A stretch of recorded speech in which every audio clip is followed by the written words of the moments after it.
साक्षात् परब्रह्म तस्मै श्रीगुरुवे नमः। मूकं करोति वाचालं पङ्गुं लङ्घयते गिरिं यत्कृपातमहं वन्दे कृष्णं वन्दे जगद्गुरुं। सच्चिदानन्दरूपाय विश्वोत्पत्त्यादिहेतवे तापत्रयविनाशाय श्रीकृष्णाय वयं नुमः। कृष्णाय वासुदेवाय हरये परमात्मने प्रणतक्लेशनाशाय गोविन्दाय नमो नमः। कृष्णाय वासुदेवाय हरये परमात्मने प्रणतक्लेशनाशाय गोविन्दाय नमो नमः। भजे व्रजैकमण्डनं समस्तपापखण्डनं स्वभक्तचित्तरञ्जनं सदैव नन्दनन्दनं। सुपेच्छगुच्छमस्तकं सुनादवेणुहस्तकम् अनङ्गरङ्गनागरं नमामि कृष्णनागरं। मनोजगर्वमोचनं विशाललोललोचनं विधूतगोपशोचनं नमामि पद्मलोचनं। करारविन्दभूधरं स्मितावलोकसुन्दरं महेन्द्रमानधारणं नमामि कृष्णवारणं। कदम्बशूनकुण्डलं सुचारुगण्डमण्डलं व्रजाङ्गनैकवल्लभं नमामि कृष्णदुर्लभं। यशोदया समोदया सगोपया सनन्दया युतं सुखैकदायकं नमामि गोपनायकं। सदैव पादपङ्कजं मदीयमानसे निजं दधानमुक्तमालकं नमामि नन्दबालकं। समस्तदोषशोषणं समस्तलोकपोषणं समस्तगोपमानसं नमामि नन्दलालसं। भुवो भरावतारकं भवाब्धिकर्णधारकं यशोमतिकिशोरकं नमामि चित्तचोरकं। दृगान्तकान्तिभङ्गिनं सदा सदा सङ्गिनं दिने दिने नवं नवं नमामि नन्दसम्भवं। गुणाकरं सुखाकरं कृपाकरं कृपाकरं सुरद्विषन्निकन्दनं नमामि गोपनन्दनं। नवीनगोपनागरं नवीनकेलिलम्पटं नमामि मेघसुन्दरं तडित्प्रभालसत्पटं। समस्तगोपनन्दनं हृदम्बुजैकमोदनं नमामि कुञ्जमध्यगं प्रसन्नभानुशोभनं। निकामकामदायकं दृगन्धचारुसायकं रसालवेणुगायकं नमामि कुञ्जनायकं। विदग्धगोपिकामनो मनोज्ञतल्पशायिनं नमामि कुञ्जकानने प्रविद्धवह्निपायनं। किशोरकान्तिरञ्जितं दृगञ्जनं सुशोभितं गजेन्द्रमोक्षकारिणं नमामि श्रीविहारिणं। यदा तदा यथा तथा तथैव कृष्णसत्कथा मया सदैव गीयतां तथा कृपा विधेयताम्। मया सदैव गीयतां तथा कृपा विधीयताम्। ॐ यं प्रव्रजन्तमनुपेतमपेतकृत्यं द्वैपायनो विरहकातर्याजुहाव। पुत्रेति तन्मयतया तरवोऽभिनेदोस्तं सर्वभूतहृदयं मुनिमानतोऽस्मि। ध्येयं सदा परिभवग्नमभीष्टदोहं तीर्थास्पदं शिवविरञ्चिनुतं शरण्यं। भृत्यार्तिहं प्रणतपालभवाब्धिपोतं वन्दे महापुरुषते चरणारविन्दं वन्दे महापुरुषते चरणारविन्दम् ॐ कृष्णं वन्दे जगद्गुरुं। बोली बांके बिहारी लाल की जय, श्री गोविंद भगवान की जय, भक्तवत्सल भगवान की जय, श्रीमद्भागवत महापुराण की जय। जय जय श्री राधे।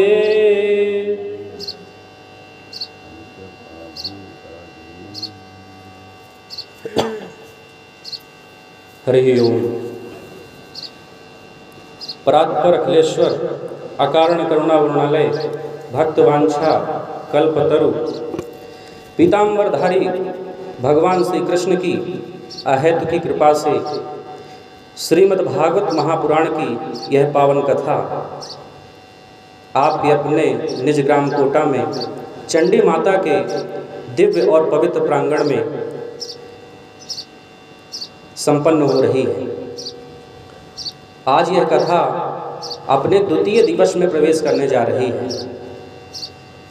इस साप्ताहिक भक्ति ज्ञान अनुष्ठान के आनंद सरोवर में अवगाहन करने के लिए हम सब लोग समवेत रूप से एकीभूत हैं। यह कथा कई जन्म के जब पुण्य इकट्ठा होते हैं तभी श्रवण करने का अवसर प्राप्त होता है। भाग्योदयेन बहुजन्म समर्जितेन, कई जन्म के भाग्य जब इकट्ठा होते हैं तो यह कथा श्रवण करने का अवसर प्राप्त होता है। और साथ ही जब कई जन्म के भाग्य और पुण्य इकट्ठा होते हैं तो यह कथा कहने का अवसर भी तभी प्राप्त होता है। तो कहना और श्रवण करना दोनों ही भाग्य और भगवत कृपा का विषय है। इसलिए जहाँ तक भी आवाज़ जा रही है सभी से निवेदन है कि कथा स्थल में पहुँचे और इस कथा का लाभ लें। कई बार लोग पूछते हैं, ज्योतिषियों के पास जाते हैं, अपनी कुंडलियाँ दिखाते हैं और कहते हैं महाराज बताइए हमारा समय अच्छा चल रहा है कि बुरा चल रहा है। तो मैं आपको एक बहुत अच्छा ट्रिक बता देता हूँ। ज्योतिषी के पास जाने की आवश्यकता नहीं है। यदि आपके हृदय में भगवान की कथा श्रवण करने की भावना और प्रेरणा उत्पन्न हो रही है, आप कथा स्थल में आ रहे हैं, तो यकीन करिए आपका समय अच्छा चल रहा है। और यदि कथा के प्रति द्वेष उत्पन्न हो रहा है, विरोध भावना उत्पन्न हो रही है, तो समझ लो कि आपका समय अच्छा नहीं चल रहा है। तो इसलिए भगवान की यह कथा श्रवण करने के लिए कथा मंडप में आएं और इस समय का लाभ उठाएं। कल की कथा में प्रथम दिवस में हम लोगों ने धुंधकारी के मोक्ष की कथा का श्रवण किया कि जिस प्रकार से धुंधकारी प्रेतत्व यौन को प्राप्त कर चुका था तो भी उसकी मुक्ति श्रीमद् भागवत महापुराण के श्रवण से हो गई। तो इस प्रकार से हम सभी के जीवन का कल्याण यह कथा करती है, जिसमें से प्रथम श्लोक में हम सब ने सुना, सच्चिदानंद रूपाय विश्वोत्पत्त्यादि हेतवे तापत्रय विनाशाय श्री कृष्णाय वयं नुमः। कहते हैं पहली बात सच्चिदानंद। सच्चिदानंद क्या है? संस्कृत व्याकरण में सच्चिदानंद 3 शब्दों से मिलकर के बनता है, सत, चित और आनंद। ये 3 बातें मिलकर के बनती हैं सच्चिदानंद। अब मन में प्रश्न आता है कि सत क्या है, चित क्या है और आनंद क्या है? तो इन तीनों की अलग अलग व्याख्या भी है, जिसमें से जो पहली बात कहते हैं सत, सत क्या है? जरा विचार करिए। सत वह है जो सत्य है, जो सदैव रहने वाला है, जिसमें कभी परिवर्तन नहीं होता, जो त्रिकाला बाधित है, जो अपरिवर्तनीय है। आपको इन आँखों से जो कुछ भी दिखाई दे रहा है सब में परिवर्तन होता है।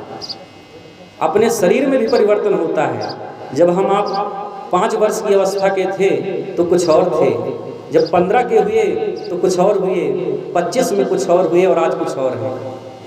निरंतर परिवर्तन होता रहता है इस प्रकृति में। ये मकान, ये दुकान कल थे, आज हैं, कल होंगे कि नहीं होंगे गारंटी नहीं है। हम और आप आज हैं, कल होंगे कि नहीं होंगे गारंटी नहीं है।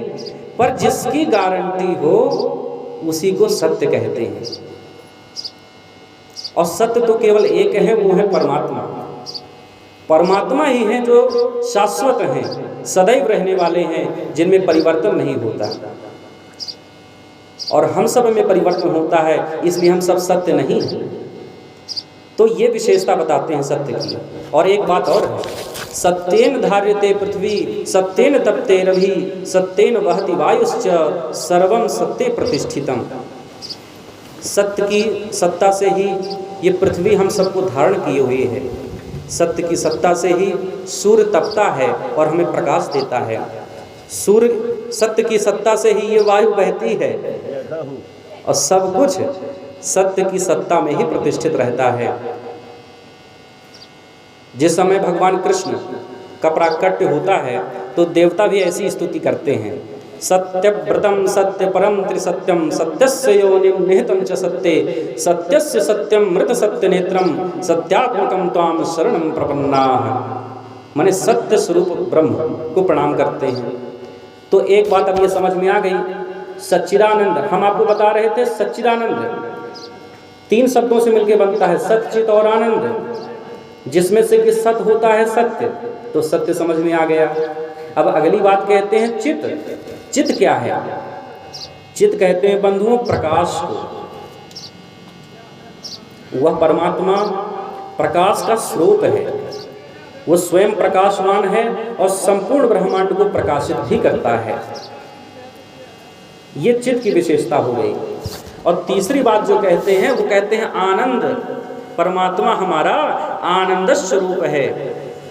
अब ये आनंद क्या है, इसमें हम लोग कई बार भ्रमित रहते हैं। कई बार हम लोग सुख को ही आनंद समझ बैठते हैं। अब आपके मन में प्रश्न आया होगा कि क्या सुख और आनंद में अंतर है? जी हाँ, सुख और आनंद में अंतर होता है। किसी ने कहा आज बहुत अच्छा भोजन पाए थे, बड़ा आनंद आया, तो क्या वो आनंद है? वो आनंद नहीं है, क्योंकि आनंद और सुख में जो मुख्य अंतर है वो यह है कि सुख जीवन में आता जाता रहता है। आज अच्छा भोजन मिल गया तो सुख मिला, हो सकता है कल ना मिले तो वही कष्ट होगा। हमारे अनुकूल जो भी परिस्थितियां बनती हैं तो हमें आनंद मिलता है और उसको हम आनंद समझते हैं, लेकिन वो सुख है। और जीवन का और प्रकृति का नियम है बंधुओं कि सुख आता है फिर दुख आता है, दुख आता है तो फिर सुख आता है। ये घड़ी के कांटे के समान ये जीवन चलता रहता है। इसलिए जीवन में जब खूब खुशियां हों, खूब खुशियां मिलें, तो ये मत भूल जाओ कि सदैव ये रहने वाला है। ऐसा नहीं है, दुख भी आएगा। और यदि दुख आ चुका है जीवन में तो ये मत समझो कि परमात्मा बड़ा अन्याय कर रहा है और हमें कष्ट ही कष्ट मिलेगा। ये भी ठीक नहीं है, क्योंकि उसके बाद सुख आएगा। लेकिन आनंद में अंतर ये है कि आनंद एक बार आता है तो वो सदा सदा के लिए आता है, क्योंकि आनंद परमात्मा का स्वरूप है। परमात्मा ही आनंद है और आनंद ही परमात्मा है। जब श्रीमद् भागवत महापुराण की कथा का हम लोग श्रवण करते हैं तो चतुर्थ दिवस में क्या कहते हैं? नंद घर आनंद भयो जय कन्हैया लाल की। नंद घर कृष्ण भयो ऐसा नहीं कहते, नंद घर आनंद भयो ऐसा कहते हैं, क्योंकि आनंद ही तो कृष्ण है।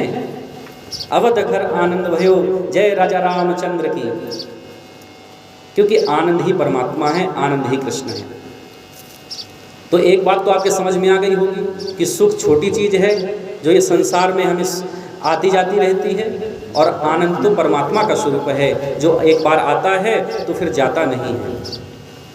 एक विशेषता हम आनंद की आपको और बता रहे हैं। संसार की समस्त वस्तुओं का, समस्त विचारों का आप विलोम कर सकते हैं। जैसे सुख का विलोम क्या है? विलोम का अर्थ है उल्टा, विपरीत। सुख का उल्टा दुख। बोलिए, आप लोग भी बताइए। दिन का विलोम रात, रात का अंदर का बाहर, अंधकार का प्रकाश। सुख का विलोम दुख। हर चीज का आप विलोम कर देंगे, हो जाएगा, लेकिन आनंद का विलोम आप नहीं पाएंगे, आप ढूंढ के थक जाएंगे। आनंद का विलोम कुछ नहीं होता। सोच के देखिए, क्या आनंद का विलोम कुछ होता है? एक सज्जन मुझसे मिले, उन्होंने कहा महाराज आनंद का भी तो विलोम होता है, निरानंद। तो हमने कहा उनसे कि आपने ये तो आनंद में निरा शब्द जोड़ करके निरानंद बना लिया, लेकिन आनंद तो उपस्थित है। अब चाहे उसको आप ब्रह्मानंद कह लें बना करके, विषयानंद कह लें, मुक्तानंद कह लें, कोई भी शब्द आप बना लो आनंद जोड़ करके, आनंद तो रहता ही है, उसमें कोई अंतर नहीं आता। इसलिए आनंद का विलोम कुछ नहीं होता। तो क्या क्या समझ में आ गया? सत की व्याख्या हमने कर दी, चित्त की व्याख्या कर दी और आनंद की व्याख्या कर दी। सभी को ध्यान से सुनना है। कथा के बाद हम पूछ भी सकते हैं कि हमने क्या क्या बताया था। तो ये तीन विशेषताएं हो गई। इसी को कहते हैं सच्चिदानंद। तो हमारा जो परमात्मा है वो सच्चिदानंद स्वरूप है। फिर क्या कहते हैं? विश्वोत्पत्त्यादि हेतवे। वो जरा सा मुस्कुराता है तो इस सृष्टि का सृजन हो जाता है, वह जरा सा गंभीर बनता है तो इस सृष्टि का पालन हो जाता है।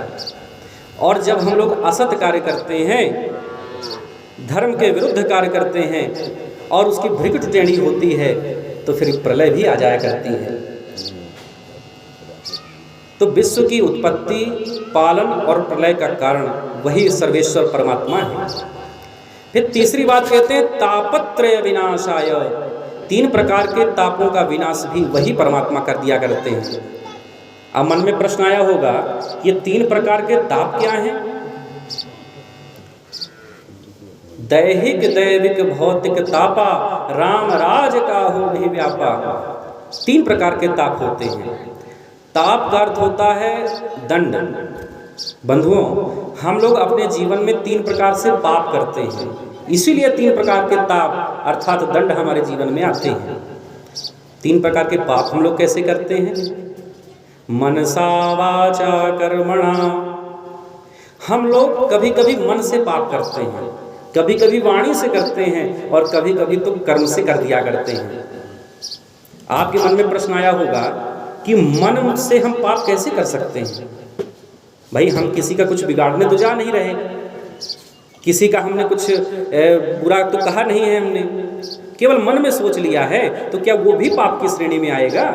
तो हाँ बंधुओं, ग्रंथ यही कहते हैं, शास्त्र यही कहते हैं कि मन से भी यदि हमने किसी का बुरा सोचा है तो वो भी मन के द्वारा किया गया पाप हो जाता है।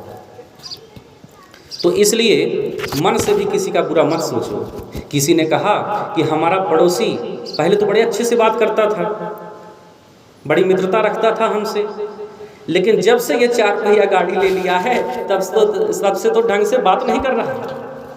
और भगवान करे आगे जाए और उद्धार हो जाए उसका। ऐसा भी यदि हमने मन में किसी के प्रति विचारधारा रख ली है तो ये पाप हो जाता है, मन के द्वारा किया गया पाप। फिर दूसरा कहते हैं वाणी द्वारा किया गया पाप। जब हम किसी को गलत बात कहते हैं, उसके हृदय को चोट पहुंचाने वाली बात कहते हैं, किसी को अपशब्द कहते हैं, किसी को गाली बकते हैं, किसी की व्यर्थ में निंदा करते हैं, हम लोग को निंदा करने में बड़ा आनंद आता है। इसकी बुराई करना, उसकी बुराई करना, हम लोग बुराइयां ही करते रहते हैं। और जब निंदा करते हैं तो ये वाणी का जो है दुरुपयोग हो जाता है और ये वाणी द्वारा किया गया पाप हो जाता है बंधुओं। और तीसरा क्या है? कर्मणा, माने कर्म से। जब हम किसी का षड्यंत्र रचते हैं, किसी का बुरा करने के लिए, चोरी कराते हैं, किसी की डकैती कराते हैं, किसी का अहित करने के लिए क्रियात्मक रूप से कार्य करते हैं, तो वो कर्म द्वारा किया गया पाप हो जाता है। तो चूंकि हम अपने जीवन में 3 प्रकार से पाप करते हैं, इसीलिए हमारे जीवन में 3 प्रकार के ताप आते हैं, यानी दंड, कर्म फल जिसे कहते हैं। अब वो कैसे आते हैं? 3 स्वरूप में आते हैं। आधिदैविक ताप, आदि भौतिक ताप और तीसरा है आध्यात्मिक ताप। तो पहला मैं आपको बता रहा हूँ आधिदैविक ताप क्या है। बंधुओं, हम अपना जीवन अपने अनुसार जीते हैं, अपनी दिनचर्या में रहते हैं, परिश्रम करते हैं और अपनी मर्यादा अनुसार अपना जीवन व्यतीत करते हैं। लेकिन कभी कभी हमें ये एहसास होता है, आप सोचते चलिएगा अपने जीवन के बारे में, कभी कभी ये एहसास होता है कि हमने तो कुछ गलत किया नहीं है, किसी का हमने कुछ बिगाड़ा नहीं है, किसी का हम कुछ अहित करने नहीं गए हैं, फिर भगवान हमारे साथ ही गलत क्यों करता है। अक्सर ये बात कहते हैं ना हम लोग कि हमने तो किसी का कुछ बुरा सोचा नहीं है, फिर भगवान हमारे साथ ही गलत क्यों करता है। ये आधिदैविक ताप है। एक उदाहरण से मैं आपको समझाता हूँ तो ज़्यादा समझ में आएगा। क्योंकि ये गांव है, यहाँ ज़्यादातर लोग खेती से जुड़े होते हैं, तो इसलिए खेती का उदाहरण मैं दे रहा हूँ। जैसे एक किसान जब खेती की शुरुआत कर रहा होता है तो वो मन में बड़ी अभिलाषाएं रखता है कि इस वर्ष हम खूब मेहनत करेंगे, खूब परिश्रम करेंगे और इस वर्ष भगवान की कृपा से अच्छी खेती होगी। भाई वो खेती तो यही सोच के करता है, ये थोड़ी सोचता कि खेती नहीं होगी इस साल। भाई अच्छा सोच कर करता है और इसी सोच के कारण वो अच्छी क्वालिटी के बीज लाता है, जुताई करता है, समय बुआई किया, समय से सिंचाई करता है, देख रेख करता है खेत की, बाड़ इत्यादि लगाता है ताकि कोई पशु आदि उसको विकृत ना करने पाए खेती को, और दिन रात परिश्रम करता है। रात में भी जाना पड़ता है खेत, दिन में भी जाना पड़ता है, उसकी ड्यूटी का कोई समय निश्चित नहीं होता। और नहीं तो जितनी भी ड्यूटियां होती हैं सबका टाइम निश्चित होता है, 10 बजे गए और 4 बजे आ गए, लेकिन खेती का समय निश्चित नहीं होता। तो इस प्रकार से वो मन में अभिलाषाएं रखते हुए परिश्रम करता है, खेत जाता है। लेकिन जब छोटे छोटे वो बीज अंकुरित होने लगते हैं, खेत हरा भरा दिखने लगता है, तो उसके मन में बड़ा आनंद होता है कि इस वर्ष भगवान बड़ी कृपा कर रहे हैं और बड़ा अच्छा फल दे रहे हैं और इस वर्ष तो हमारी मेहनत का फल मिलेगा। जैसे जैसे वो बीज और बड़े होते हैं, खेत और हरा भरा होता है, तो आनंद और बढ़ता जाता है। लेकिन किसी दिन अचानक से गिर जाते हैं ओले और क्या होता है, फसल बर्बाद हो जाती है। तो इसमें हमारी कमी कहाँ थी? भाई हमने तो समय से खेत गए, समय से मेहनत किया, अपनी कोई कसर नहीं छोड़ी, फिर भी ये क्या हुआ? ये प्रकृति द्वारा जो दंड दिया गया हमें, इसी को कहते हैं आधिदैविक ताप। ये समझ लीजिए आप अच्छी प्रकार से। फिर दूसरा है आदि भौतिक ताप। इस पंचभौतिक तत्वों से मिलकर के जो शरीर बना हुआ है, कभी इसमें सर्दी है, कभी जुकाम है, कभी बुखार है, कभी बीपी बढ़ रहा है, कभी कुछ हो रहा है, कभी कुछ हो रहा है। तमाम तरह की बीमारियां और रोग इस शरीर को आती हैं, इसी को कहते हैं आदि भौतिक ताप। और तीसरा है आध्यात्मिक ताप। अब मन में आया होगा कि आध्यात्म को तो हमने हमेशा सकारात्मक रूप से सुना है, क्या आध्यात्मिक ताप भी होता है? हाँ बंधु, आध्यात्मिक ताप भी होता है। देखिए, धर्म पे विश्वास करना, आस्था रखना अच्छी बात है, धर्म के मार्ग का अनुसरण करना बहुत अच्छी बात है, लेकिन धर्मांध होना अच्छी बात नहीं है। कभी कभी हम लोग धर्म के मार्ग पर चलते चलते इतने धर्मभीरु हो जाते हैं कि कोई कैसा भी हमें मार्ग का अनुसरण करने के लिए कह दिया, जिसे शास्त्रीय मर्यादाओं का ज्ञान ना हो, शास्त्रीय ग्रंथों का जिसने अध्ययन भी अच्छी प्रकार से ना किया हो, वह भी कोई बात हमें बता देता है और हम उसी की बात का अनुसरण करने लग जाते हैं। तो जब इस प्रकार का आलंबन हम रास्ते का लेते हैं तो हमारे जीवन में आध्यात्मिक ताप आता है, हमारा ध्यान, हमारी साधना पक्की हो नहीं पाती, तो इसे आध्यात्मिक ताप कहते हैं। तो कितनी अच्छी बात कहते हैं, तापत्रय विनाशाय।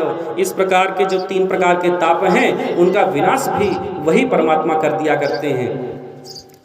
श्री कृष्णाय वयं नमः। ऐसे परमात्मा जो सच्चिदानंद स्वरूप हैं, जो विश्व की उत्पत्ति, पालन और प्रलय के कारण हैं और 3 प्रकार के तापों का जो विनाश कर देते हैं, ऐसे परमात्मा भगवान श्री कृष्ण को हम सब मिलकर के नमन करते हैं, प्रणाम करते हैं। बोले कृष्ण भगवान की जय।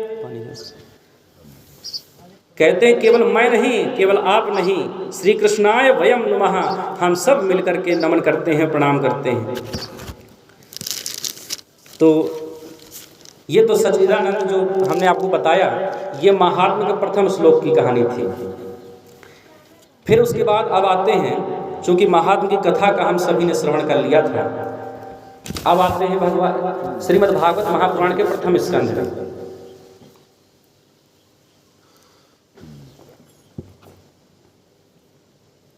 श्रीमद् भागवत महापुराण में 12 स्कंध हैं और 335 अध्याय हैं, जिसमें से कि प्रथम स्कंध में हम लोग प्रवेश करने जा रहे हैं। पहला श्लोक है, जन्माद्यस्य यतोऽन्वयादितरतश्चार्थे सुभिज्ञस्वराट् तेने ब्रह्महृदाय आदिकवये मुह्यन्ति यतशूरयः तेजो वारिमृदां यथा विनिमयो यत्र त्रिसर्गो मृषा धाम्ना स्वेन सदा निरस्तकुहकं सत्यं परं धीमहि, सत्यं परं धीमहि। संसार के जितने भी ग्रंथ हैं, जितने भी रचनाएं हैं, सबके प्रारंभ में किसी न किसी देवता विशेष की स्तुति जरूर होती है। हम शिव पुराण पढ़ेंगे तो शिव जी की स्तुति होती है, विष्णु पुराण पढ़ेंगे तो विष्णु जी की मंगलाचरण होता है। कोई भी आप चालीसा ले लीजिए, कोई भी आप स्तुति ले लीजिए, उसमें उस देवता के बारे में जिसके विषय में आगे चल कर के बात कहने जा रहे हैं, उसके बारे में मंगलाचरण जरूर होता है, उसका ध्यान जरूर होता है। लेकिन श्रीमद् भागवत महापुराण संसार का ऐसा विचित्र ग्रंथ है कि जिसके प्रारंभ में किसी देवता विशेष की स्तुति नहीं है, किसी का नाम लेकर के स्तुति नहीं की गई है। इसमें स्तुति की गई है तो केवल सत्य की गई है, सत्यम परम धीमहि। हम लोग कभी कभी राम कथा भी सुनते हैं, रामचरितमानस भी पढ़ते हैं, कभी कभी ज़्यादातर लोग पढ़ते रहते हैं। उसमें आपने देखा होगा कि रामचरितमानस के प्रारंभ में बड़ी लंबी स्तुति होती है। भवानी शंकरो वंदे श्रद्धा विश्वास रूपिणो, यहाँ से प्रारंभ करके बहुत स्तुतियाँ होती हैं। संतों की वंदना, सदगुरुदेव की वंदना, शिव पार्वती की वंदना, और ऐसे चलते चलते ब्राह्मणों की वंदना भी करते हैं। वंदहु प्रथम महीसुर चरणा, ब्राह्मणों की वंदना करते हैं। फिर आगे चल करके अयोध्या की वंदना, सरयू की वंदना, दशरथ जी की वंदना, तीनों माताओं की वंदना, चारों भाइयों की वंदना, चारों पुत्र वधुओं की वंदना, राजा जनक की वंदना, बहुत लंबी स्तुति होती है। फिर यहाँ तक कि चोरों की वंदना, डाकुओं की वंदना, दुष्टों की वंदना, निंदा करने वालों की वंदना। और निंदा करने वालों के लिए तो इतना विशेष प्रकार से कहा है कि कहते हैं निंदा करने में जिनका मुख 1000 शेष नाग के समान हो जाता है। अब सोचिए, एक व्यक्ति निंदा करता है तो क्या होता है, और 1000 शेष नाग के समान मुख जिसका है और वह निंदा करता है, उसकी भी वंदना कर रहे हैं। और इसके बाद कहते हैं महाराज पृथु के समान जो लोग 10,000 कानों की क्षमता रखते हैं निंदा सुनने में, क्योंकि केवल निंदा करने वालों की वंदना नहीं हो रही है, निंदा जो सुनते हैं उनकी भी वंदना कर रहे हैं। माने कहने का भाव ये है कि किसी की वंदना तुलसीदास जी ने छोड़ी नहीं है, किसी की वंदना नहीं छोड़ रहे हैं, सबकी वंदना कर रहे हैं। और इतनी लंबी स्तुति और वंदना करने के बाद अंत में कह रहे हैं, सिया राम मैं सब जग जानी, करहूँ प्रणाम जोरी जोग बानी। अंत में कह दिया कि संपूर्ण समष्टि, संपूर्ण सृष्टि मुझे सिया राममय दिखाई पड़ती है। मैं जहाँ भी देखता हूँ इस चराचर जगत में मुझे सीता और राम दिखाई पड़ते हैं, इसलिए मैं सबकी वंदना करता हूँ। लेकिन उनकी दृष्टि इतनी महान थी। लेकिन भागवत के श्लोक में क्या कहते हैं? सत्यम परम धीमहि। तो मन में ये प्रश्न आता है कि क्या व्यास जी ने किसी की स्तुति छोड़ दी है? सत्य क्या है? तो बंधुओं, ये जो श्लोक लिखा है वास्तव में, जो अभी हम आपको समझा रहे थे जब सत्य की परिभाषा कर रहे थे, कि वास्तव में सत्य ही तो परमात्मा है।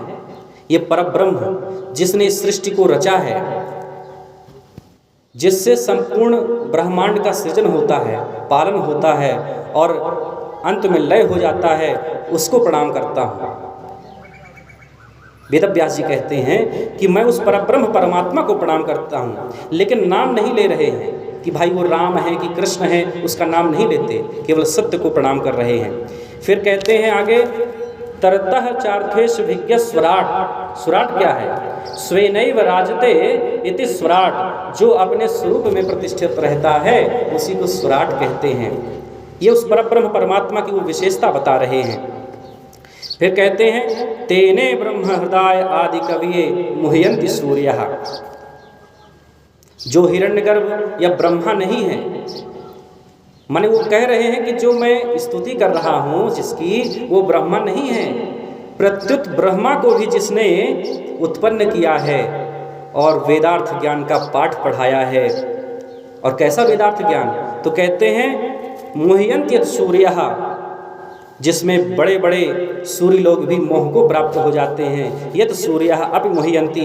बड़े बड़े ऋषि विश्वामित्र आदि भी जिस ज्ञान को, जिस वेदार्थ के ज्ञान को समझ नहीं पाते हैं, उसका पाठ भी जिसने पढ़ाया हो, उस परमात्मा को मैं प्रणाम करता हूँ। फिर आगे कहते हैं, तेजो वारि मृदाम यथा विनिमयो यत्र त्रिसर्गो मृषा। जैसे कभी कभी तेजों में सूर्य की रश्मियों में जल की भ्रांति हो जाती है, और कभी कभी जल में स्थल का भ्रम हो जाता है। उसी प्रकार से जागृत, स्वप्न, सुसुप्तावस्था, यह सृष्टि परमात्मा की सत्ता के कारण सत्यवत प्रतीत होती है। यद्यपि सत्य है नहीं, पर सत्य जैसी लगती है। उस परमात्मा, जो कि ये संपूर्ण संसार में भगवान की माया व्याप्त है, लेकिन वो जो परब्रह्म है जिसकी स्तुति कर रहे हैं, उस पर माया का, अन्ना तो माया के कार्यों का असर पड़ता है। उस परमात्मा को जो त्रिगुणातीत है उसे प्रणाम कर रहा हूँ, ऐसा कहते हैं। फिर आगे कहते हैं, वयम सर्वे ध्यायामः। उस परब्रह्म परमात्मा का हम सभी स्मरण करते हैं, ध्यान करते हैं। बोले कृष्ण भगवान की जय।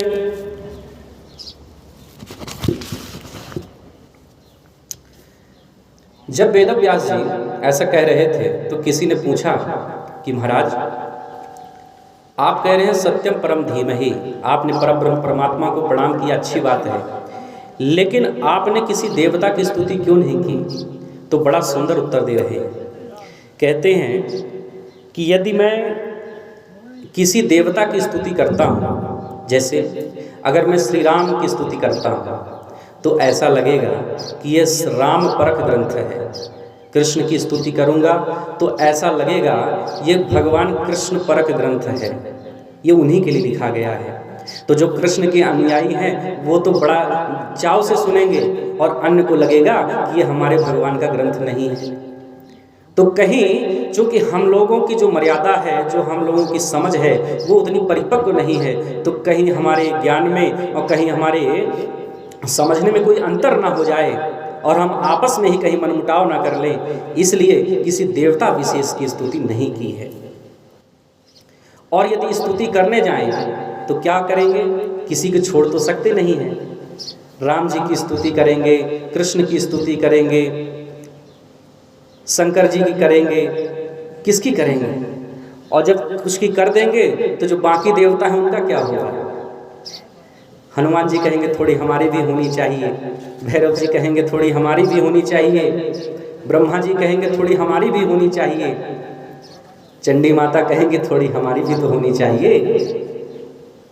तो जब ये स्तुति करने लगेंगे तो स्तुति प्रसंग इतना लंबा हो जाएगा कि वेद व्यास जी कहते हैं कि मुझे ऐसा लगता है कि स्तुति प्रसंग जब इतना लंबा हो जाएगा तो जो मूल बात मैं कहना चाहता हूँ हो सकता है उसे कहने का समय ही ना मिले। तो इसीलिए उन्होंने एक शब्द में कह दिया है, एक वाक्य में कह दिया, सत्यम परम धीमहि। मैं सत्य स्वरूप भगवान को प्रणाम करता हूँ, उनका ध्यान करता हूँ। और एक बात और है, मंदिर तो हमें जाना चाहिए, यह हमारा कर्तव्य है, और उपवास करना चाहिए, भगवान की पूजा अर्चना भी हमें करनी चाहिए। लेकिन हमारा जीवन तो सार्थक तब है जब हम सत्य को अपने जीवन में उतार लेते हैं। इसीलिए कहा है, धर्म न दूसर सत्य समाना, आगम निगम पुराण बखाना। सत्य के समान दूसरा कोई धर्म होता ही नहीं है। इसीलिए सत्य को जब तक हमने अपने जीवन में उतारा नहीं है तब तक हमारा जीवन सार्थक नहीं है। इसलिए सत्य ही धर्म है, धर्म ही सत्य है। तो बोले भगवान श्री कृष्ण की। तो इस प्रकार से सबकी वंदना हो गई, क्योंकि सत्य ही सब कुछ है। तो जब सत्य की वंदना हो गई तो सबकी वंदना हो जाती है। फिर अब आगे कह रहे हैं कि धर्म भी दो प्रकार का होता है। कौन कौन? एक तो धर्म, दूसरा होता है परम धर्म। धर्म क्या है? जो हमने आपको बताया कि सत्य धर्म है, धर्म ही सत्य है। तो परम धर्म क्या है? तो अगला श्लोक कहते हैं भागवत में, धर्मः प्रोचित कैत गोत्र परमो निर्मत्सराणां शतां वेद्यं वास्तवमत्र वस्तु शिवदं तापत्रयोन्मूलनम्। श्रीमद्भागवते महामुनिकृते किं वा परमेश्वरः सद्यो हृद्यवरुध्यते त्रिकृतिभिः शुश्रूषुभिस्तत्क्षणात्। ये अगला श्लोक है उसका। कहते हैं कि संतों के और भक्तों के जानने योग्य जो धर्म है वो है भगवान कृष्ण की कथा। यही परम धर्म है। और ये कैसी है कथा? तो कहते हैं शिवदम, शिवम कल्याणम ददाति इति शिवदम। माने जो कथा कल्याणकारी हो उसे हम शिवदम कहते हैं। शिव का अर्थ होता है कल्याणकारी। और फिर आगे बात कहते हैं, तापत्रय उन्मूलनम। तीन प्रकार के तापों का जो उन्मूलन कर देती है, समाप्त कर देती है, वो है भगवान की कथा। नियम से इस कथा को सुनना चाहिए। देखिए, संसार के काम तो हम लोग रोज करते ही रहते हैं, इस कथा को मन लगाकर श्रवण करना चाहिए। कभी कभी कोई बात समझ में नहीं आती तो कथा के उपरांत कथा वक्ता से मिलकर के उसका समाधान भी करना चाहिए। और नियम से कथा सुनना चाहिए और चेष्टा करनी चाहिए कि वो समझ में आए। तो इसमें जो अंतिम बात कहते हैं वो इतनी अच्छी है और व्यक्तिगत रूप से मुझे इतनी अच्छी लगती है कि मैं कह नहीं सकता। उसको मैं आपको बता रहा हूँ। अंतिम बात कहते हैं, सद्यो हृदय वरुध्यते त्रिकृतिभिः शुश्रूषुभिस्तत्क्षणात्। ये बात मुझे बड़ी अच्छी लगती है। कहते हैं कि जैसे आपकी कोटा गांव में कथा हो रही है, ठीक है, अब आपने कथा का समय जाना हुआ है कि कब से कब तक कथा है, आप अपने घर में हैं, तो आपके मन में वो प्रेरणा बनी हुई है कि मुझे कथा सुनना है, भगवान की कथा सुनना मेरा कर्तव्य है और मुझे जाना ही है। वो भाव आपके अंदर बना हुआ है। लेकिन क्या करें, घर के काम भी हैं, वो भी करने जरूरी हैं। तो हम क्या करते हैं, आपने क्या किया कि घर के काम को जल्दी जल्दी समाप्त करने का प्रयास किया और मन में यह चेष्टा बनी हुई है कि भगवान की कथा हमें श्रवण करने जानी है। तो विशेष बात ये कह रहे हैं कि जिस समय हमारे मन में ये भाव आ जाता है कि मुझे भगवान की कथा सुननी है, उसी क्षण गोविंद हमारे हृदय में प्रकट हो जाते हैं। बोले कृष्ण भगवान की जय। ये बहुत अच्छी बात है। तो कहते हैं 7 दिन नियम से कथा सुनो और एक शब्द भी अगर हमने पूर्ण रूपेण से सुन लिया है तो पवित्र हमारे अंदर प्रविष्ट हो जाता है। इसलिए कथा श्रवण करनी चाहिए। फिर अगला श्लोक है, कहते हैं निगम कल्प तरोर गलितम फलम सुगमुखादमृतद्रव संयुतम पिबत भागवतम रसमालयम मुहुरहो रसिका विभावुका। निगम कल्प तरोर गलितम फलम, निगम कहते हैं बंधुओं वेद को, तो निगम कल्प तरोर गलितम फलम, तरु का अर्थ होता है वृक्ष, कल्प वृक्ष, यानी जो वेद रूपी कल्प वृक्ष का यह फल, पका हुआ फल है। निगम कल्प तरोर गलितम फलम, जैसे वृक्ष होते हैं, आम आदि के वृक्ष हैं, उसमें आम फलता है और पकता है, ऐसे वेद जो हैं, वेद रूपी जो कल्प वृक्ष है, कल्प वृक्ष का अर्थ होता है कि जिसके छाह में बैठ कर के जो हम इच्छा करेंगे वो सब हमें प्राप्त हो जाएगा, हमारी सारी मनोकामनाएं पूर्ण हो जाएंगी, उसे कल्प वृक्ष कहते हैं। तो वेद रूपी कल्प वृक्ष का यह पका हुआ फल है क्या? श्रीमद् भागवत महापुराण की कथा। और पका हुआ फल से क्या तात्पर्य है? देखिए, पूरे वृक्ष में जितने भी तत्व होते हैं उन सभी तत्वों का समावेश फल में होता है। वह तत्व तो उसके तने में भी है, टहनी में भी है, पत्ते में भी है। तो क्या आप तना खाने जाएंगे तो दांत नहीं टूट जाएगा? तो इसलिए कहते हैं फल है, फल में तो संपूर्ण वृक्ष का सार होता है। तो यानी संपूर्ण वेदों का जो सार है वो श्रीमद् भागवत महापुराण का यह ग्रंथ है। फिर बहुत अच्छी बातें कहते हैं, सुख मुखात अमृत द्रव संयुतम, सुखदेव जी महाराज के मुख से यह निकला हुआ है और अमृत के समान है। एक विशेषता मैं आपको बताऊं, एक कहावत है, कहते हैं कि सुख यानी तोता जिस फल में चोंच मार देता है वो फल मीठा हो जाता है, या ये समझें कि वो चोंच मारता ही उस फल में है जो पहले से मीठा होता है। बात चाहे जो भी हो, लेकिन ये कन्फर्म है कि सुख का, तोते का मुख जिस फल में लग जाता है वो मीठा जरूर होता है। और इस श्रीमद् भागवत महापुराण में तो सुखदेव जी महाराज का मुख लगा हुआ है, तो इसके मीठा होने में यानी स्वाद से परिपूर्ण होने में कोई शंका तो है ही नहीं।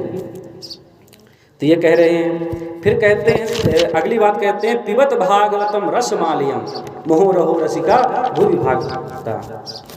पिबत भागवतम रसमालयम, ठीक है, समझ में आ गया, पका हुआ फल है, मीठा फल है, ये भी कन्फर्म हो गया। लेकिन हम इसे पिए तो कब तक पिए?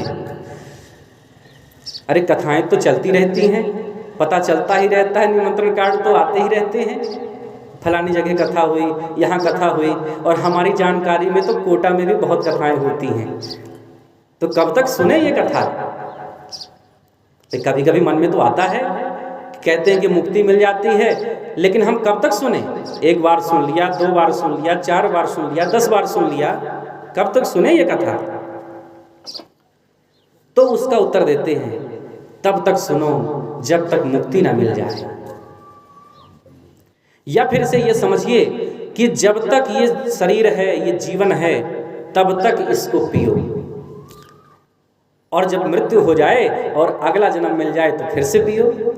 मन इस कथा के आनंद को लेते ही रहो, इसमें कोई अरुचि नहीं है, इसमें कोई थकान नहीं है, क्योंकि भगवान की कथा में थकान हो ही नहीं सकती है। भगवान की कथा तो रसाप्लावित होती है। कहते हैं ना कि राम चरित जे सुनत अघाही, रस विशेष जाना तिन नाही। अरे भगवान की कथा को सुनकर के जो अघा जाता है, कह देता बहुत सुन लिया, अरे पहले भी तो सुना था, आज भी सुन रहे हैं, कौन सी नई बात है। तो जो अघा जाता है, वास्तव में सार तो ये है कि उसने भगवान की कथा के रस को जाना ही नहीं, उसको चखा ही नहीं। यदि आपके मन में भी आता है तो जान लो कि आपने अभी कथा के महत्व को, उसके रस को नहीं समझा है। क्योंकि जिन संतों ने, जिस सज्जनों ने कथा के रस को समझा है, उनकी उत्तरोत्तर रुचि बढ़ती रहती है, जिज्ञासा बढ़ती रहती है, आगे क्या हुआ, आगे क्या हुआ, मुझे और सुनना है, मुझे और जानना है। और उनकी ये जिज्ञासा दिन प्रतिदिन बलवती होती रहती है। एक बार एक माता जी मुझसे मिली थी और मुझसे पूछने लगी कि महाराज जी, आप इतनी देर तक कथा कहते रहते हैं और लगातार कथाओं में रहते हैं, ऐसा हमें सुनने में मिलता है, तो आपको कभी थकान नहीं होती? तो मैंने उनसे कहा कि माता जी, सत्य कहूँ तो जिस दिन कथा कहने का अवसर नहीं मिलता उस दिन थकान हो जाया करती है। देखिए, भगवान की मुझ पर सबसे बड़ी कृपा ये हुई कि मुझे ये मानव तन दिया। दूसरी भगवान की ये बड़ी कृपा हुई कि मुझे भारतवर्ष में जन्म दिया। हम उस देश के वासी हैं जिस देश में गंगा बहती है। ये भगवान की दूसरी बड़ी कृपा थी। और भगवान ने तीसरी बड़ी कृपा मुझ पर यह की कि मुझे ब्राह्मण कुल में जन्म दिया। भगवान की चौथी मुझ पर बड़ी कृपा ये हुई कि मुझे ऐसे घर में, ऐसे पिता के पुत्र के रूप में जन्म दिया कि जहाँ पर बचपन से मुझे सत्संग का लाभ मिला। कथा, प्रवचन, वेद, पुराण, इन सत्संग के साथ ही मैं धीरे धीरे बड़ा हुआ हूँ। ये भगवान की बड़ी कृपा थी। और इसके बाद भगवान ने बड़ी कृपा तो मुझ पर ये कर दी, सबसे बड़ी कृपा, कि अपनी ही कथा कहने का सद्भाग्य मुझे प्रदान कर दिया। और भगवान ने जब इतनी बड़ी कृपा की हो तो मुझे थकान कैसे हो सकती है? इसलिए मुझे थकान कभी नहीं होती। तो भगवान की कथा को सुन करके कभी अघाना नहीं चाहिए, ये इसका मूल स्वरूप है। कथा कहने में कभी नहीं अघाना चाहिए और कथा सुनने में भी कभी नहीं अघाना चाहिए। एक बार फिर प्रेम से बोलिए, श्री कृष्ण भगवान की जय। बीच बीच में जयकारा लगते रहना चाहिए। भागवत के महात्म्य में भी आता है कि जय शब्दम नमः शब्दम शंख शब्दम चकारियेत। क्योंकि भगवान की जब कथा होती है ना बंधुओं, तो निद्रा देवी का आक्रमण भी होता है। नहीं होता है, ये कथा आती है ऐसी, शास्त्रों में ऐसी कथा है कि एक बार निद्रा देवी भगवान के पास पहुंची और कहने लगी, भगवान, आपने मुझ पर बड़ा अन्याय किया है, आपके राज्य में तो बड़ा अनर्थ हो रहा है मेरे ऊपर। तो भगवान ने कहा, ऐसा क्यों कह रही हो निद्रा? हम तो अन्याय कभी करते नहीं हैं। हमारे लिए तो, हम तो समदर्शी कहलाते हैं, सबको हम एक नज़र से देखते हैं, कभी तो हमने किसी के साथ अन्याय किया नहीं है। तुम्हें ऐसा क्यों लगता है? तो निद्रा देवी ने भगवान से कहा कि प्रभु, मेरा जो संसार में सबसे बड़ा भक्त था कुंभकर्ण, उसको तो आपने मार दिया। अब बताइए मेरी भक्ति कौन करेगा? मेरा भक्त तो कोई नहीं बनेगा। तो मेरे साथ तो अन्याय हो गया प्रभु। तो भगवान ने कहा कि निद्रा देवी, तुम चिंता मत करो, कोई चिंता की बात नहीं है ये। तुम फिर से जाओ पृथ्वी लोक में, जहां मेरी कथा हो रही हो वहां तुम चली जाना, वहां तुम्हें तुम्हारे बहुत सारे भक्त मिल जाएंगे। जब ऐसा भगवान ने कह दिया तो निद्रा देवी आ गई। ऐसा शास्त्रों में प्रमाणित कथा है। तो निद्रा देवी का आक्रमण जरूर होता है, लेकिन उससे बचने के लिए भागवत में ही ये उल्लेख है कि भगवान का जयकारा बीच बीच में लगाते रहना चाहिए। तो निद्रा देवी दूर भाग जाती है।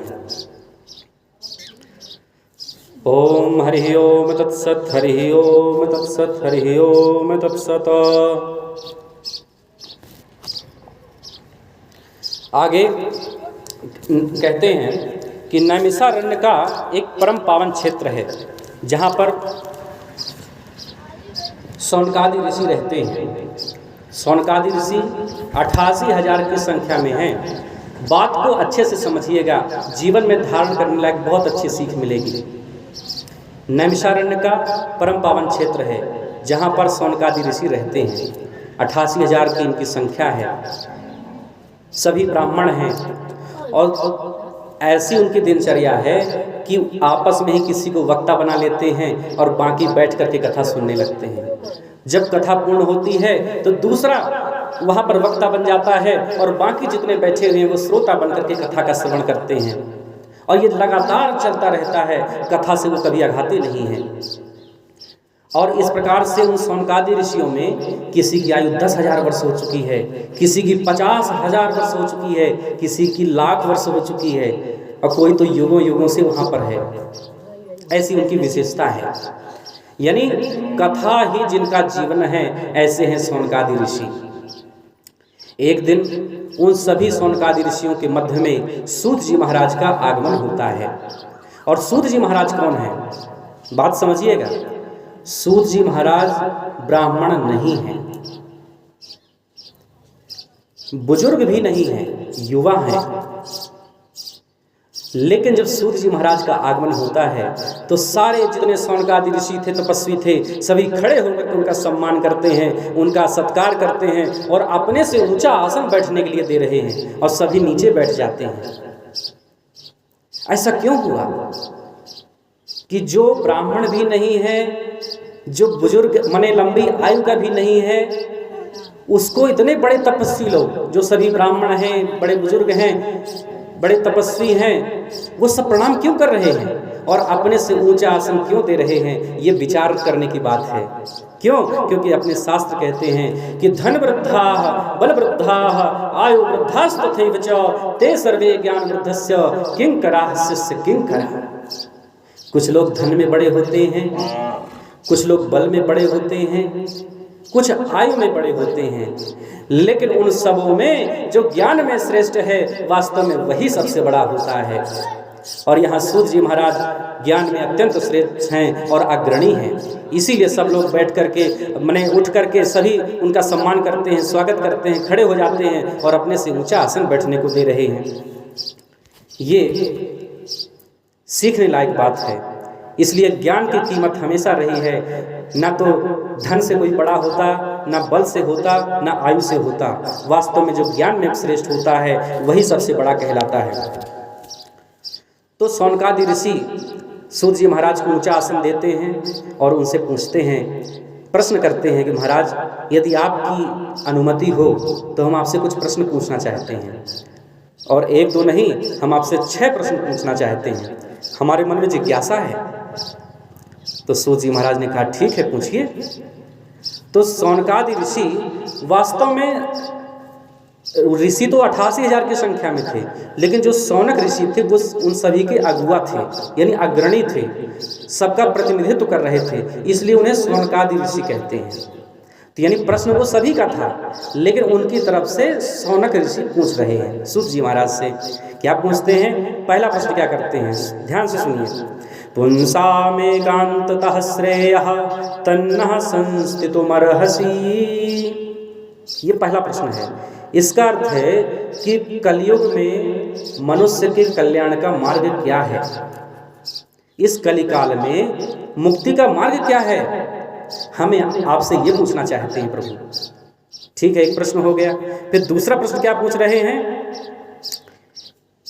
कहते हैं कभी परिक्रमा लगाना चाहिए, मंदिर जाओ तो परिक्रमा लगाओ, दान करो, पूजा करो, इन सब से मुक्ति होती है।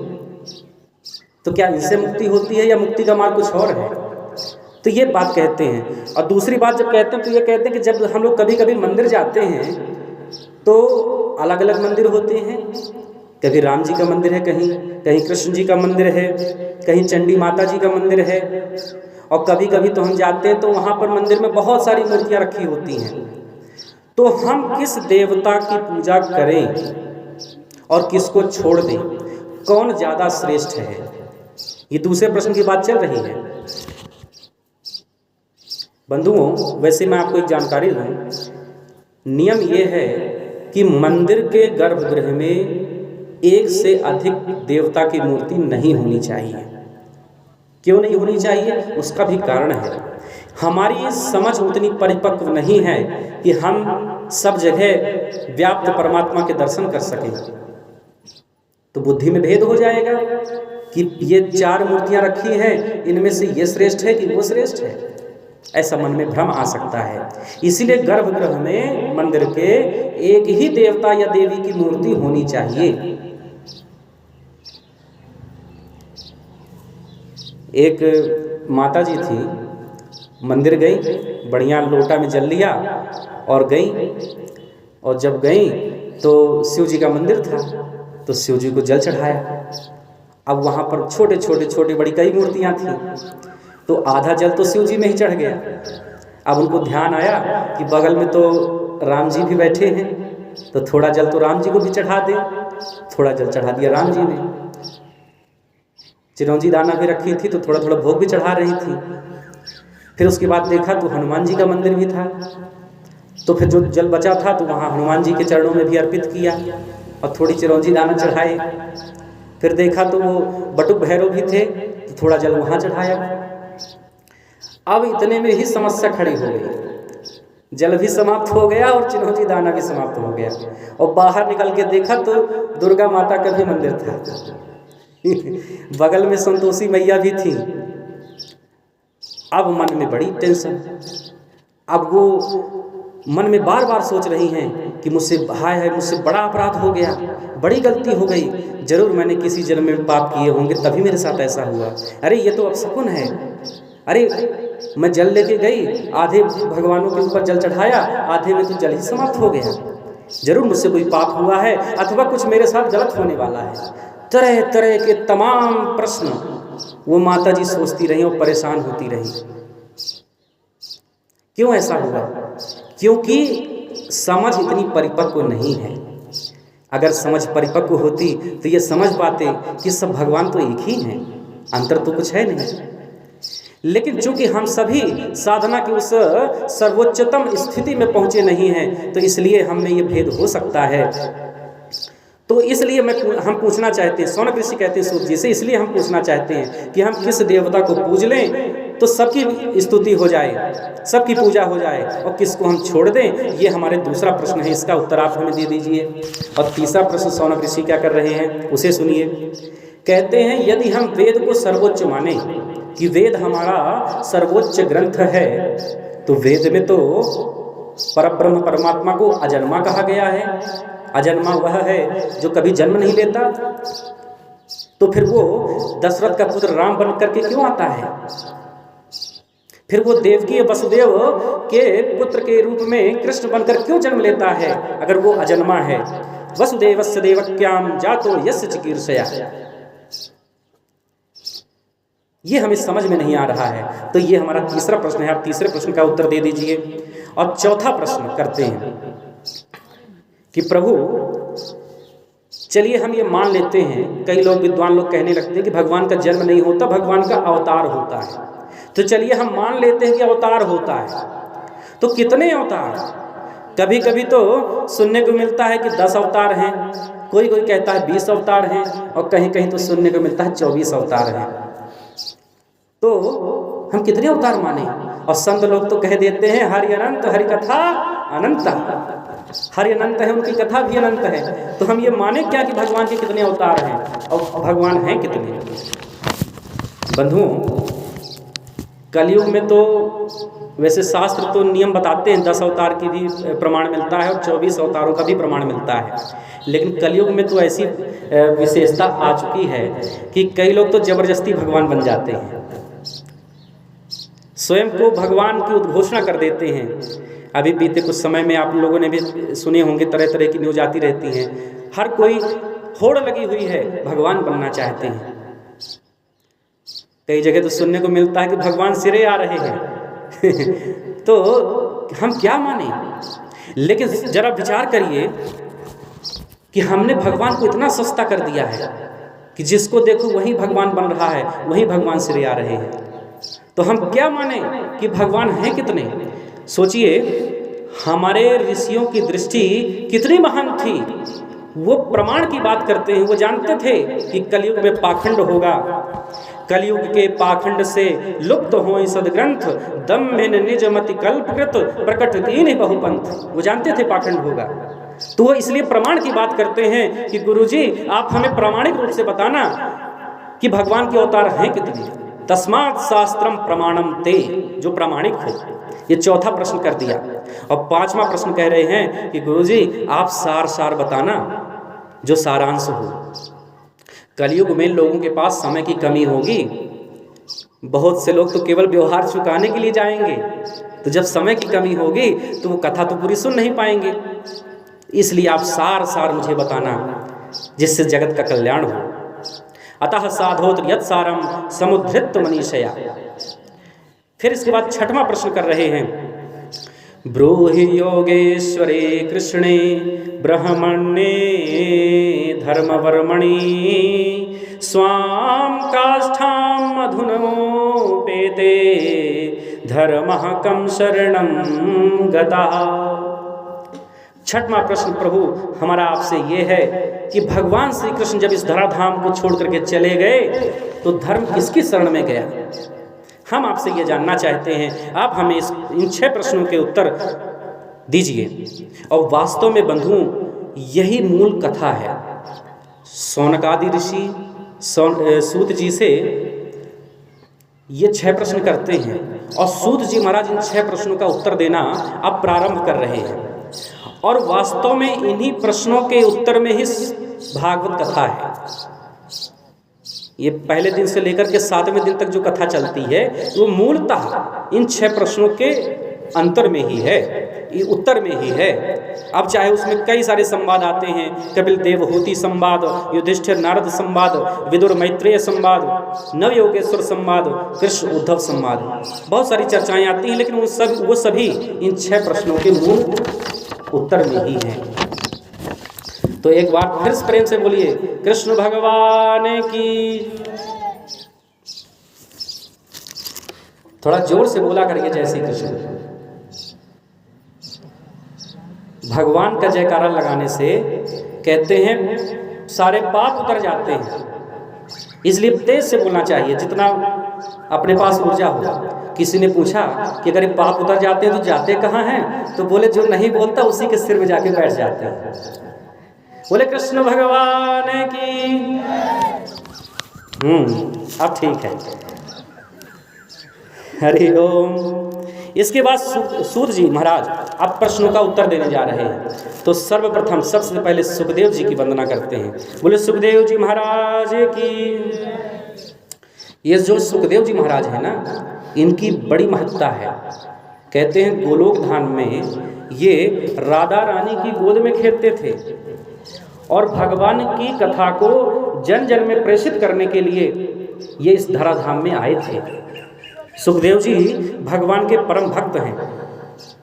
और थोड़ा संक्षिप्त में कल भी हमने सुना था कि कैलाश पर्वत के ऊपर एक पक्षिणी के गर्भ से विगलित अंडे के रूप में इनका प्राकट्य हुआ था। यह हमने संक्षिप्त में सुना था। उसमें बताया गया है कि सुखदेव जी को संसार में लाया कौन है। वास्तव में सुखदेव जी को लाने का जो प्रेरकत्व दिया गया वो नारद जी द्वारा दिया गया। नारद जी बड़े विचित्र संत हैं। कहते हैं नारद जी जिसको भी उपदेश दे देते हैं और जिसको भी नारद जी का दर्शन होता है उसे भगवान का दर्शन जरूर होता है। नारद जी के बारे में बड़ी अफवाहें भी हैं। हम लोग तो अक्सर कह देते हैं कि जो इधर उधर की बात किया बोले ये बड़ा नारद है। हम लोग तो बदनाम करते हैं, ऐसा नहीं है। नारद का मतलब क्या होता है? एक परिभाषा मैं बता रहा हूँ।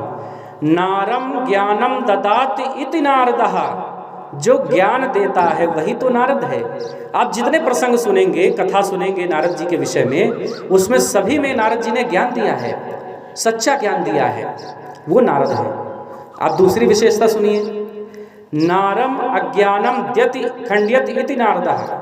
जो अज्ञान का खंडन करे, जो अज्ञानांधकार को दूर करे, वो नारद है। ये दूसरी परिभाषा है। और कभी कभी संत लोग तो ऐसा भी कहते हैं नारद माने जिसकी बात को भगवान भी रद्द ना कर पाए वो नारद है। तो नारद की विशेषता ऐसी है। और एक विशेषता और है, नारद जी जिस घर में पहुंच जाएं, झगड़ा हो रहा है तो झगड़ा शांत हो जाता है। उससे भी बड़ी विशेषता एक है कि जहां झगड़ा नहीं हो रहा है वहां झगड़ा होने लगता है। यह भी नारद जी की विशेषता है। माता पार्वती जी के पास नारद जी जाते हैं। वो सब कथा बहुत प्रचलित है, सब जानते हैं कि कहते हैं कि क्या प्रभु आपसे सब बात बता देते हैं या कुछ छिपाते भी हैं? वो कहती हैं सब बता देते हैं। और कहते हैं कि इतना तक मुझे सब बात बता देते हैं कि अपनी गोपनीय बात, अपना गुरु मंत्र तक मुझे बता दिया है। क्योंकि बंधुओं गुरु मंत्र जो होता है अति गोपनीय होता है। गुरु मंत्र को किसी से प्रकट नहीं करना चाहिए, क्योंकि जो चीज़ गोपनीय रखी जाती है उसमें ऊर्जा होती है, उसमें ताकत होती है। आप अपने सामान्य जीवन में देख लीजिए, अगर आप कोई कार्य योजना बना रहे हैं, अपने जीवन में कोई लक्ष्य बना रखा है अपने, और उसे गोपनीय रखते हैं और परिश्रम करते हैं तो वो प्राप्त हो जाता है। और कर्म करने से पहले ही आप यदि जगह जगह उसका बखान करने लगते हैं कि मेरी ये योजना है, मुझे ये करना है, वो करना है, तो अधिकांश तो ऐसा होता है कि वो योजना पूरी ही नहीं होती। गोपनीय रखने में ताकत होती है, इसलिए गुरु मंत्र का जप करना चाहिए, उसे गोपनीय रखना चाहिए। गोपनीयम गोपनीयम गोपनीयम प्रयत्नतः। तो गोपनीय रखने वाले गुरु मंत्र को भी भगवान शिव ने मुझे बता दिया है, इसलिए मैं कैसे शंका करूं कि मुझसे कुछ छिपाते हैं। तो फिर नारद जी कहते हैं, तो ये जो मुंडों की माला पहनते हैं तो बताओ वो क्या है। तो वहां पर माता जी संशय में आ जाती हैं कि ये बात तो सही है, मुंडों की माला, ये तो मेरे मन में प्रश्न आया ही नहीं अभी तक, ऐसा क्यों हुआ। फिर जब शिव जी आते हैं, वो पूछती हैं और भगवान शिव बताते हैं कि ये आपके ही मुंडों की माला है। आपका जब जब जन्म होता है, सती आदि जितने जन्म हुए हैं, उन सभी का जब देहावसान हुआ तो उस शरीर की जो मुंड हैं उसको मैं निकाल करके धारण कर लेता हूँ, ये आपके ही मुंडों की माला है। तो सती जी पूछती हैं, माता जी पूछती हैं कि ये हुआ कैसे, आपको याद है मुझे याद नहीं है, ऐसा क्यों। तो फिर माता जी कहती हैं, ये भगवान शिव कहते हैं, भोलेनाथ कहते हैं, ये सब अमर कथा का प्रभाव है। अमर कथा क्या है, यही श्रीमद् भागवत महापुराण की कथा, ये उसी का प्रभाव है और उसी के कारण मुझे हर जन्म का पता है और आपको पता नहीं है। फिर बाद में आगे कथा आती है कि माता जी कहती है ये कथा मुझे भी सुनना है। तो शिव जी ने कहा कि ये तो एकांत में सुनाना चाहिए, ये कथा तो सब कोई अधिकारी नहीं होता सुनने का। तो फिर बाद में एकांत में ले जाते हैं, निर्जन वन में, और वहाँ पर जाकर के भगवान भोलेनाथ पहले डमरू बजाते हैं, क्योंकि कथा श्रवण का अधिकारी हर कोई नहीं होता, जो उपयुक्त अधिकारी है उसे ही कथा श्रवण करनी चाहिए। तो जब उन्होंने डमरू बजाया तो जितने आसपास पशु पक्षी थे और जितने भी प्राणी जीव थे सब दूर चले गए, वहाँ केवल माता जी हैं और शिव जी हैं। लेकिन वहीं पर विगलित जो अंडा रखा हुआ था वो फूट गया उस भयंकर आवाज से डमरू की, और उसी से सुखदेव जी का प्राकट्य होता है। बोले सुखदेव जी महाराज की। और भगवान शिव पार्वती जी को कथा सुनाने लगते हैं। ये सब प्रचलित कथा है कि इसके बाद कुछ देर तक पार्वती जी सुनती हैं, हुंकी दे रही हैं, और 10वें स्कंद की जब कथा प्रारंभ होती है तो उनको निद्रा आ जाती है, क्योंकि अभी हमने आपको बताया था निद्रा देवी का आक्रमण जरूर होता है। और वहाँ पर सुखदेव जी महाराज हुंकी देने लगते हैं, तो उन्होंने पूरी कथा का श्रवण कर लिया। और जब हुंकी देने लगे, कथा जब पूर्ण हुई तो शिव जी ने देखा कि उनको तो निद्रा आई हुई है। क्यों? क्योंकि शिव जी पहले ध्यान अवस्था में चले गए थे, तब कथा कह रहे थे, तो उन्हें पता ही नहीं चला कि कब नींद आ गई माता जी को। जब उन्होंने देखा तो उनके मन में आया कि ये हुंकी दे कौन रहा था, तो इसीलिए उन्होंने त्रिशूल छोड़ दिया। और जब त्रिशूल छोड़ा तो त्रिशूल उस पक्षी का पीछा कर लिया। अब शिवदेव जी महाराज वहाँ से भाग रहे हैं, और जब भागे तो व्यास की पत्नी अरणी, जिन्हें कहीं कहीं पिंगला भी कहा गया है, वो जमुहाई ले रही थी उस समय, तो उनके मुख में जाकर के अंदर प्रवेश कर जाते हैं। लेकिन त्रिशूल जाकर के माता जी के पास रुक जाता है, उनकी हत्या नहीं करता, क्योंकि भक्ता नाम अभयंकर, भगवान का जो शस्त्र है वो भक्तों के लिए अभयंकर है। माने भगवान का शस्त्र भगवान के भक्त को मारता नहीं है, और वो भगवान की भक्ता थी, इसलिए उनका कुछ वो नहीं बिगाड़ रहा है। इसके बाद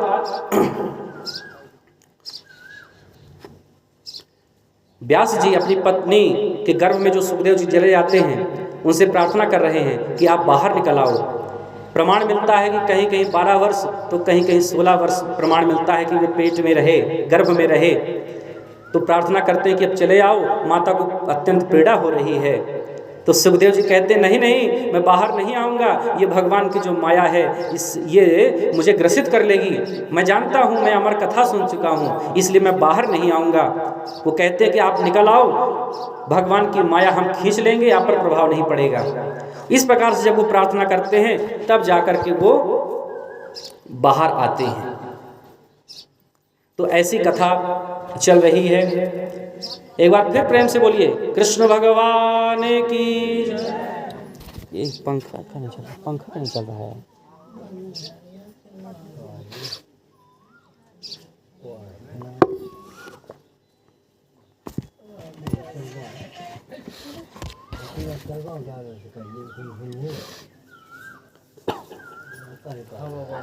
ओम यं प्रव्रजन्तमनुपेतमपेतकृत्यं द्वैपायनो विरहकातराजुहाव पुत्रेति तन्मयतया तरवोऽभिनेदोस् तं सर्वभूतहृदयं मुनिमानतोऽस्मि। जैसे सुखदेव जी महाराज बाहर आते हैं, बाहर आते ही सीधे वन को ही जाने लगते हैं। यम प्रव्रजंतम, सीधे वन के लिए प्रस्थान कर देते हैं और उनको लौटाने के लिए पीछे पीछे व्यास जी भी जा रहे हैं। फिर आगे कथा आती है कि जहाँ से वो निकल रहे थे तो वहाँ पर कुछ स्त्रियाँ तालाब में स्नान कर रही थीं और सुखदेव जी महाराज जो 16 वर्ष के थे वहाँ से निकले और स्त्रियों में कोई असर नहीं पड़ा। वो जिस प्रकार से स्नान कर रही थीं उसी प्रकार से स्नान करती रहीं। वो आगे चले गए, पीछे पीछे जैसे व्यास जी आ रहे थे और वो जब वहाँ से निकल रहे हैं तो जब स्त्रियों ने देखा तो जल्दी जल्दी दौड़ करके अपने वस्त्रों को लेकर के अपने शरीर को ढकने लगी। तो व्यास जी महाराज के मन में कौतूहल होता है, वो पूछने लगते हैं कि बेटियों, तुम लोग तो मेरी बेटी की उम्र की हो और मैं तो वैसे भी मेरी दृष्टि मर्यादित है, लेकिन फिर ऐसा क्यों कि तुम मुझे देख करके अपने वस्त्रों को ले रही हो और अपने शरीर को ढक रही हो, और जब मेरा 16 वर्ष का पुत्र, जवान पुत्र मेरा जा रहा था तो तुमने शरीर को ढका नहीं, ऐसा क्यों? तो स्त्रियों ने जवाब दिया कि व्यास जी, आपका जो पुत्र है वो तो स्त्री पुरुष का भेद ही नहीं जानता, वो तो जन्म सन्यासी है और जो भेद नहीं जानता उसके लिए शरीर को क्या ढकना। लेकिन आपको तो सांसारिक मर्यादाओं का ज्ञान है, इसीलिए हम शरीर ढक रही हैं। ऐसा वो उत्तर दे रही हैं और व्यास जी बुला रहे हैं, पुत्र लौट आओ, पुत्र लौट आओ। जब ऐसा बोल रहे हैं तो आगे कहते हैं कि द्वैपायनो विरह कातर आजुहाव पुत्रेति तन्मयतया तरवोऽभिनेदुस्। ऐसा समझ में आता है कि सुखदेव जी महाराज की तरफ से वो जितने वृक्ष थे वो उत्तर दे रहे हैं कि किसे तुम लौटाना चाह रहे हो, वो तो जन्म सन्यासी है, वो लौट के आने वाला नहीं है। और वृक्षों ने जब ऐसा उत्तर दिया तो व्यास जी महाराज वहीं रुक जाते हैं और लौट करके आ जाते हैं। उन्हें समझ में आ जाता है कि मेरा पुत्र लौट के आने वाला नहीं है। अब इसके बाद जो 6 प्रश्न किए थे सौनकादि ऋषियों ने, तो सूत जी महाराज अब उनका उत्तर देना प्रारंभ करते हैं। अभी तो सुखदेव जी महाराज की स्तुति कर रहे थे, क्योंकि कथा के प्रारंभ में तो सुख स्तुति होती है। अब जो प्रथम प्रश्न पूछा था कि मानव के लिए परम धर्म क्या है, तो उसका उत्तर क्या देते हैं? सवै पुंसाम परो धर्मो यतो भक्तिरधोक्षजे अहेतुक्य प्रतिहता ययात्मा संप्रसीदति। कहते हैं भगवान के चरणों में प्रीति का होना, भगवान के चरणों में प्रेम का होना, यही परम धर्म है और यही मुक्ति का मार्ग है। लेकिन ये प्रेम होना कैसा चाहिए? ये निष्काम होना चाहिए। जो निष्काम प्रेम है वही श्रेष्ठ होता है, पर हम लोग ज़्यादातर ऐसा कर नहीं पाते। हम लोग सकाम भक्ति करते हैं। कैसे? जब हम मंदिर में जाते हैं तो पूजा तो हो सकता है बाद में करें, मनौती पहले मांगने लगते हैं। भगवान ये कर दो तो ये कर दूंगी, भगवान ये हो जाए तो मैं ये कर दूंगा, ये हो जाए तो वो हो जाएगा। ऐसी मनौतियाँ हम मांगते रहते हैं। ऐसा लगता है कि जैसे भगवान के पास नहीं, हम किसी दुकानदार के पास गए हैं कि तुम इतने रुपए में ये सामान दोगे तो मैं इतना रुपए दे दूंगा। अरे भगवान के पास जाकर के क्या मांगना? अरे मांगा तो उससे जाता है जिसे मालूम ना हो कि हमें क्या चाहिए। जरा विचार करिए कि भगवान से कुछ मांग करके क्या हम अपनी नज़रों में भगवान को छोटा नहीं बना रहे हैं कि जैसे उन्हें मालूम ही ना हो? अरे भगवान तो अंतर्यामी है, घट घटवासी हैं, चराचर में व्याप्त हैं, उन्हें तो मालूम है। और भगवान तो ये भी जानते हैं हमारे लिए उचित क्या है। हमें तो अपने बारे में ज़्यादा पता नहीं रहता। जैसे एक छोटा सा बालक होता है, खेलने की जिद करने लगता है, रात में ही कहीं बाहर जाने की जिद करने लगता है, तो माता उसे समझाती हैं कि बेटा बाहर मत जाओ, अंधेरा है, कहीं गिर जाओगे। उसे समझ में नहीं आता, वो कहता कि मेरे मित्र तो बाहर खेल रहे हैं, मुझे खेलने जाना है। उसे फिर लगता, जब माता रोकती है तो बच्चे को ये लगता है कि माता मेरी शत्रु है, मुझे खेलने नहीं देना चाहती, मुझे मेरे मित्रों के पास नहीं जाने देना चाहती। पर हकीकत तो ये है कि माता उस बच्चे का भला चाहती है। वो जानती है कि कहीं अंधेरे में जाएगा, गिर जाएगा, चोट लगेगी और इसे पीड़ा होगी। ऐसे तो भगवान होते हैं। भगवान को मालूम है हमें क्या चाहिए और हमारे लिए उचित क्या है, तो भगवान ही वो व्यवस्था कर देते हैं। इसलिए निष्काम होना चाहिए, कुछ मांगो मत। भगवान से अगर कुछ मांगना ही है तो भगवान के पास जाकर के भगवान को ही मांगो कि हे प्रभु ऐसी कृपा करना कि आपके चरणों में मेरा प्रेम और बढ़ जाए।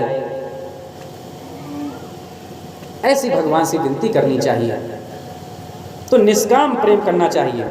जैसे भरत जी कहते हैं, मानस में क्या आता है, अर्थ न धर्म न काम रुचि गति न चहो निर्वाण, जन्म जन्म रति राम पद यह वरदान नाम। भरत जी राम जी को लौटाने के लिए जा रहे हैं।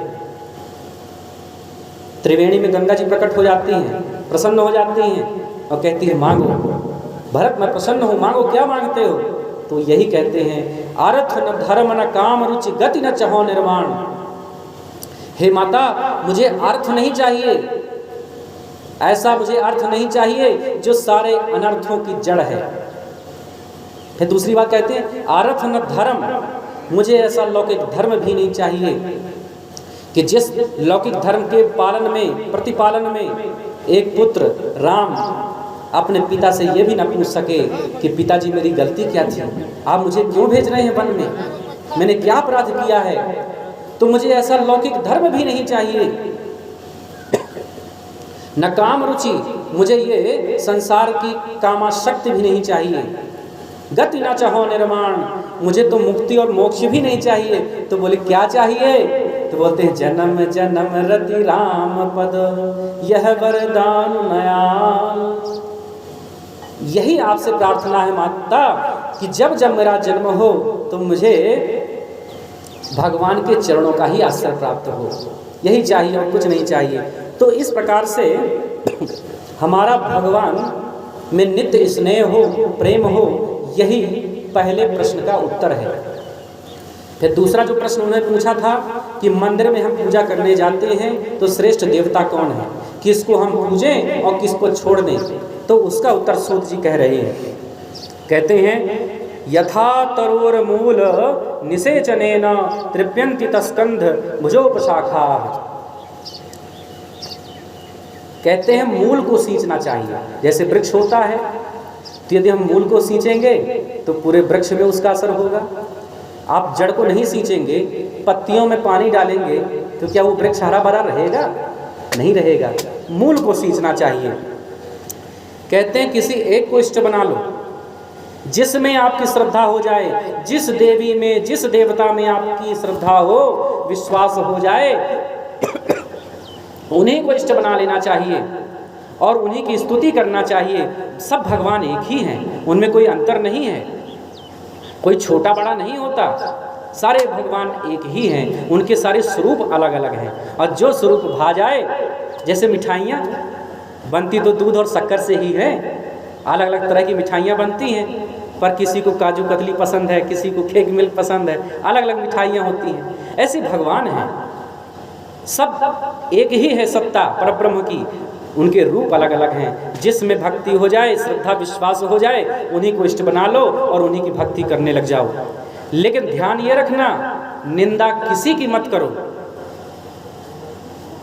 प्रेम सबसे करो, निंदा मत करो।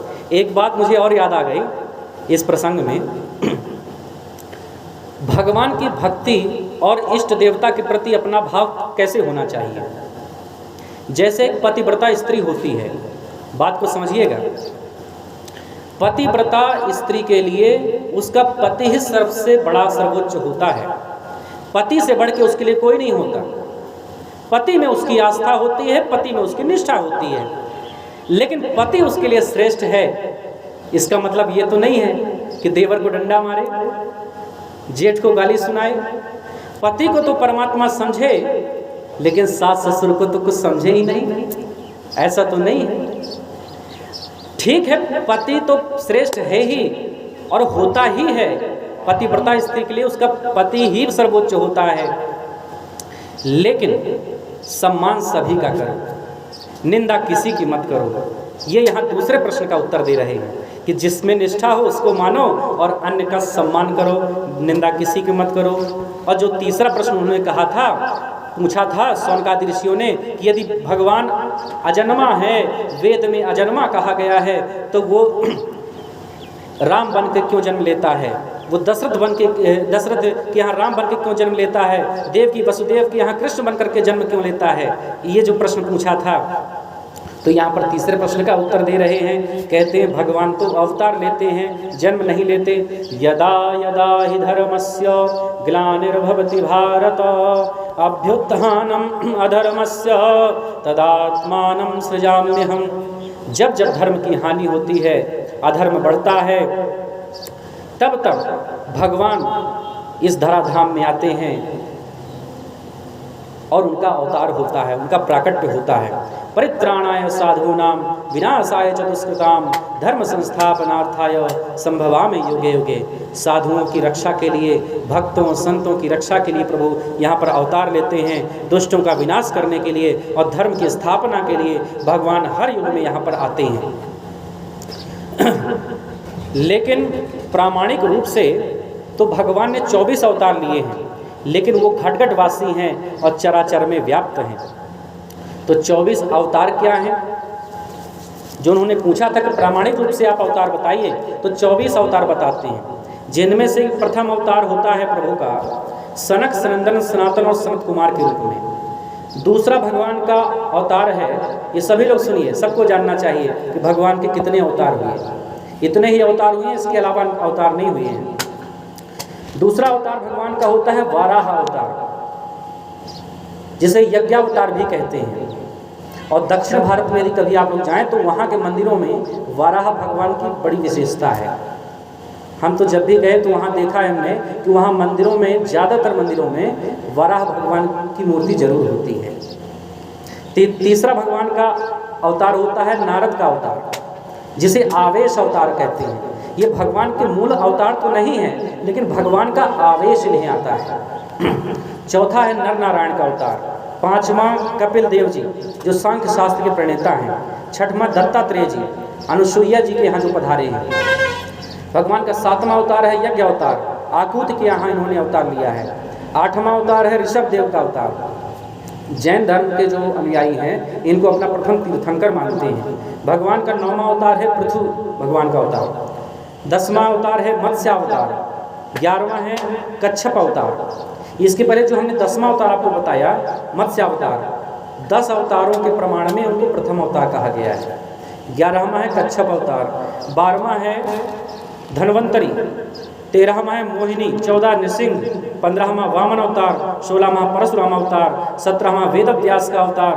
18वां श्री रामा अवतार और 19वां है श्री बलराम जी का शेषावतार और श्री कृष्ण जी का अवतार 20वां अवतार है। 21वां है हरि अवतार। 22वां है हंसावतार। 23वां बुद्धावतार और 24वां है कल के अवतार, जो आगे चल के होगा।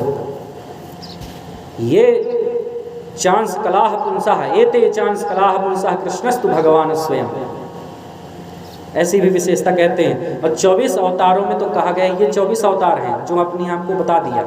इन 24 अवतारों में परिपूर्णतम अवतार तो 2 हैं, राम और श्री कृष्णावतार। ये भगवान के परिपूर्णतम अवतार हैं। इनमें भी कई लोग अंतर मानते हैं।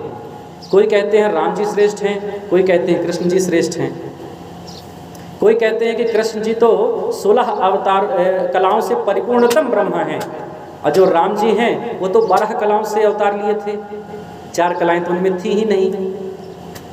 कुछ कहते हैं बाद में परशुराम से मिलन के समय वो मिल गई थी। देखिए, कुछ भी हो, ये दोनों परिपूर्णतम ब्रह्म हैं। राम कृष्ण दो एक हैं, अंतर नहीं निमेष, इनके नयन गंभीर हैं, उनके चपल विशेष। इनमें कोई अंतर नहीं है। राम जी यदि 16 कलाओं से परिपूर्ण ब्रह्म ना होते तो इनका नाम रामचंद्र कभी नहीं होता।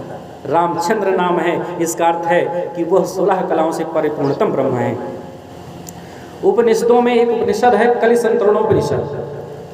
उसमें एक कथा आती है कि एक बार सभी देवता मिलकर के ब्रह्मा जी के पास जाते हैं और बोलते हैं कलयुग में मुक्ति का उपाय क्या है। यदि कीर्तन करना कलयुग में मुक्ति का उपाय है तो हम कीर्तन क्या करें, कोई मंत्र बताइए। तो वहाँ पर कलिसंतरणोपनिषद में बताते हैं हरे हरे राम राम राम हरे हरे, हरे कृष्ण कृष्ण कृष्ण हरे हरे। ये कलिसंतरणोपनिषद में बताते हैं कि इस मंत्र का भजन करिए तो मुक्ति हो जाएगी। बाद में ये वेदांत का मंत्र है, और वेदांत को हम उपनिषद कहते हैं। जो वेदों का जो सार है वही तो उपनिषद है, और उपनिषद का ये मंत्र है वेदांत का। तो कहते हैं वेद का जो मंत्र है उसे पढ़ने के लिए नियम होते हैं, मर्यादाएं होती हैं। वेद के मंत्र को अशुद्ध अपवित्र अवस्था में नहीं पढ़ना चाहिए, नहीं बोलना चाहिए। तो बाद में जो संत हुए, मनीषी लोग हुए, चैतन्य महाप्रभु आदि हुए, उन्होंने इसमें थोड़ा फेरबदल कर लिया, और जो पहले हरे राम था उसे पलट दिया। वो कहने लगे हरे कृष्ण कृष्ण कृष्ण हरे हरे, हरे राम राम राम हरे हरे।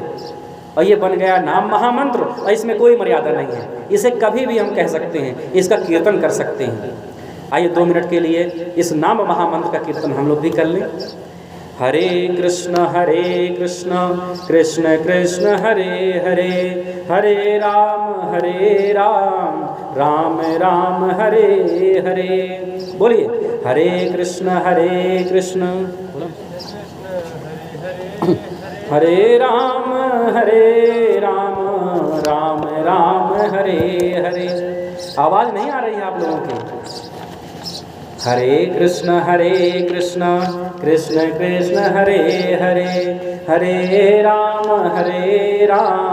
राम राम हरे हरे।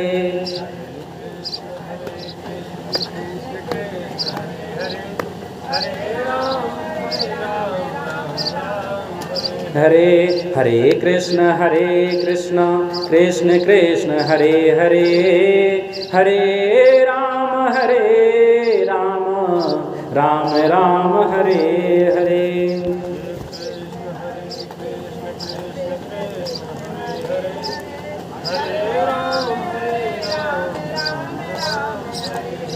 हरे कृष्ण कृष्ण कृष्ण हरे हरे, हरे राम राम राम हरे हरे।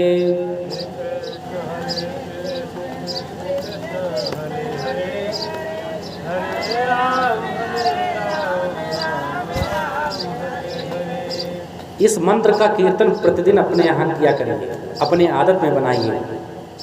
कलयुग में मुक्ति का बड़ा ये सिद्ध मंत्र है, इसे नाम महामंत्र कहते हैं। और महर्षि वेदव्यास ने ये जो श्रीमद् भागवत महापुराण का ये ग्रंथ लिखा है, इसका मूल उद्देश्य भी यही है। तस्मात् केनाप्युपायेन मनः कृष्णे निवेशयेत्, माने किसी भी उपाय से